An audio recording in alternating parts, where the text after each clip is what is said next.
विदेश में नौकरी के लिए जाना चाहते हैं, लेकिन आपको ऐसा लगता है कि यूरोपियन कल्चर देशों में जाना है, आसानी से जाना है, आज़ादी से रहना है, तो मैं आज आपको ऐसे देश के बारे में बताऊंगा जिसके बारे में आपने कहीं देखा भी होगा, नाम सुना भी होगा, लेकिन वहाँ पे इंडियन लोग बहुत कम जाते हैं। वीडियो आखिर तक देखेंगे, हो सकता है आपके लिए कोई ना कोई रोज़गार का अवसर मिल सकता है। नॉर्थ मैसेडोनिया ये एक बाल्कन कंट्री है, लेकिन इस कंट्री में सबसे ज़्यादा जो मैन्युफैक्चरिंग होता है वो यूरोपियन देशों के लिए होता है। आसपास के जो देश हैं, Bulgaria, Serbia, Kosovo, Albania, Greece. आबादी की बात करें तो लगभग 18 लाख के करीब आबादी है। उसमें से 25 से 30% जो आबादी है वो विदेशों में रहती है। अमेरिका, ऑस्ट्रेलिया, जर्मनी, इटाली वगैरह देशों में रहते हैं। वहाँ की जो करेंसी है वो मैसेडोनियन देनार है, जो अगर वहाँ का 1000 होगा तो इंडिया का 1700 बनता है। मैसेडोनिया में जो विदेशी वर्करों की संख्या है उसमें से 14 से 15% विदेशी वर्कर हैं, लेकिन भारत सरकार के मिनिस्ट्री ऑफ एक्सटर्नल अफेयर्स के डेटा के अनुसार वहाँ पे इंडियन नागरिक बहुत कम हैं। इंडियन मतलब 1% भी नहीं है। अब इनकम सोर्स की बात करते हैं तो इनकम सोर्स में कुछ हिस्सा टूरिज़्म से जुड़ा हुआ है, सर्विस सेक्टर से जुड़ा हुआ है, एग्रीकल्चर से जुड़ा हुआ है, और 20 से 25% का जो हिस्सा है वो मैन्युफैक्चरिंग से जुड़ा हुआ है। मैन्युफैक्चर में अगर बात करते हैं तो जर्मनी की जो लग्जरियस कार की कंपनी है, जैसे ऑडी, मर्सिडीज, वॉक्सवैगन वगैरह कंपनी के पार्ट्स भी मैसेडोनिया में मैन्युफैक्चर किए जाते हैं। साथ साथ यूरोपियन देशों में जो ब्रांडेड कपड़े होते हैं वो मैन्युफैक्चरिंग भी मैसेडोनिया में होता है। मैसेडोनिया में जो भी मैन्युफैक्चरिंग होता है, ऑटो पार्ट्स हो गया, कपड़े हो गए वगैरह, 90% से ज़्यादा एक्सपोर्ट किया जाता है। आपको एक सवाल ज़रूर होगा, और मेरी बात कहीं ना कहीं आपको मजाक भी लगती होगी, कि जर्मनी और यूरोपियन देश इतने विकसित देश है तो अपने देश में क्यों मैन्युफैक्चर नहीं करते हैं, दूसरे देशों में मैन्युफैक्चर करके पार्ट्स को मंगवाते हैं। तो कुछ वजह है, आप वीडियो को आखिर तक देखेंगे तो खुद समझ जाएंगे। जर्मनी में जो लग्जरियस कार की कंपनियां हैं उसका मैन्युफैक्चरिंग जर्मनी में ही होता है, लेकिन कुछ पार्ट्स होते हैं वो विदेशों में मैन्युफैक्चर किए जाते हैं, विदेशों से इंपोर्ट किए जाते हैं। मैसेडोनिया में जो मैन्युफैक्चरिंग कंपनियां हैं उसमें खासकर जो हिस्सा है विदेशी कंपनियों द्वारा वहां पे प्लांट लगाए गए हैं और विदेशी कंपनियां हैं। सबसे बड़ा जो कारण है वो लेबर खर्चे का है। जर्मनी में अगर वही प्लांट लगाए जाते हैं तो जगह महंगी होती है। 1 घंटे का मैन्युफैक्चर में जो लेबर को चार्ज दिया जाता है वो 12 से 13 यूरो देना होता है, और लेबर को रखने के लिए भी काफ़ी खर्चा हो जाता है।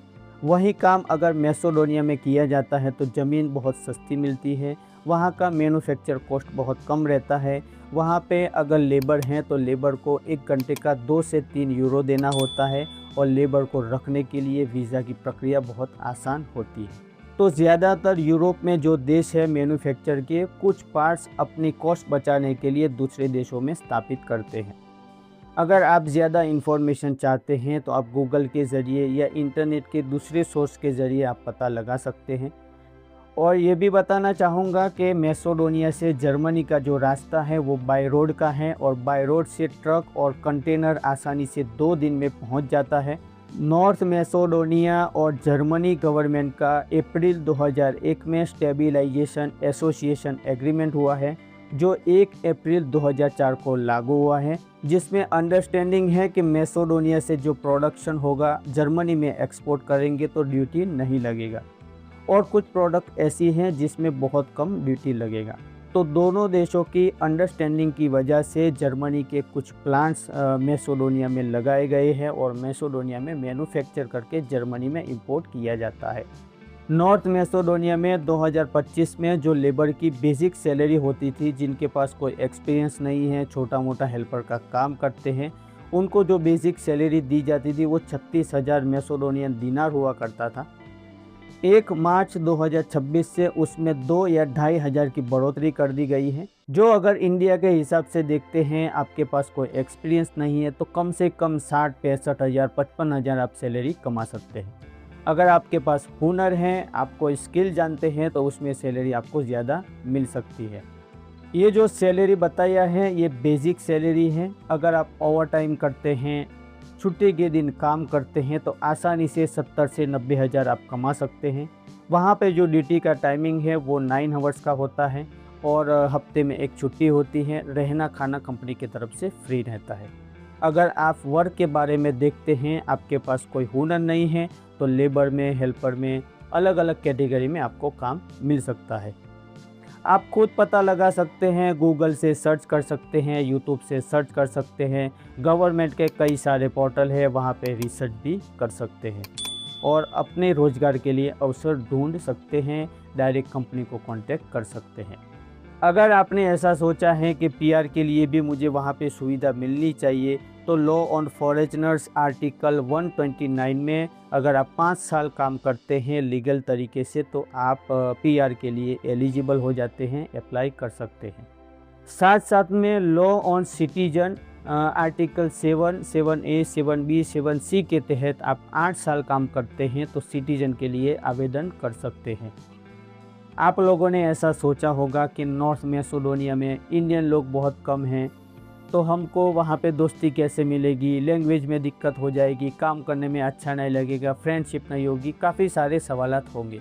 लेकिन मैं आपको बताना चाहूँगा कि अगर अपने जीवन में कुछ करना है, आगे बढ़ना है, तो अपना कल्चर छोड़कर दूसरे कल्चर में जाना चाहिए।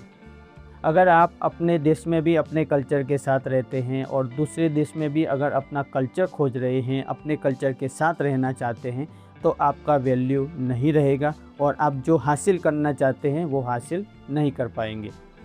क्योंकि आप जो काम करते हैं, सामने भी आपका कल्चर है, वो भी आपके बराबरी में काम करता है, तो कहीं ना कहीं आपको जॉब में भी दिक्कत हो सकती है। अगर आप ऐसे कल्चर में जाते हैं कि जहां आपका कल्चर नहीं है, दूसरा कल्चर है, तो दोनों कल्चर का आपको जानने को मिलेगा, एक दूसरे में दोस्ती होगी और एक दूसरे का काम का वैल्यू रहेगा। क्योंकि आप जो काम करते हैं वो सामने वाला नहीं करता है और सामने वाला जो काम करता है वो आपको कहीं ना कहीं दिक्कत होती है, तो आपकी वैल्यू हमेशा बनी रहेगी। हमारे भारत के लोग विदेश में जाते हैं तो विदेशी लोगों का कल्चर सीख लेते हैं, विदेशी लोगों का काम सीख लेते हैं, लेकिन हमारे भारत का जो हुनर है वो विदेशी लोग नहीं सीख पाते हैं।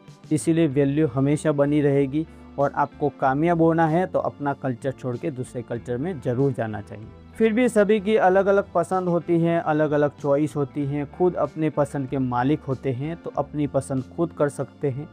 उम्मीद करता हूँ कि आपको जो जानकारी दिया है वो अच्छा लगा होगा और मैं हमेशा ऐसी जानकारी आप लोगों को शेयर करता रहता हूँ। मेरी यूट्यूब चैनल है, यूट्यूब चैनल से भी आप जुड़ सकते हैं। मिलते हैं नेक्स्ट वीडियो में कोई और जानकारी के साथ। तब तक अपना, अपने परिवार का ख्याल रखें। धन्यवाद।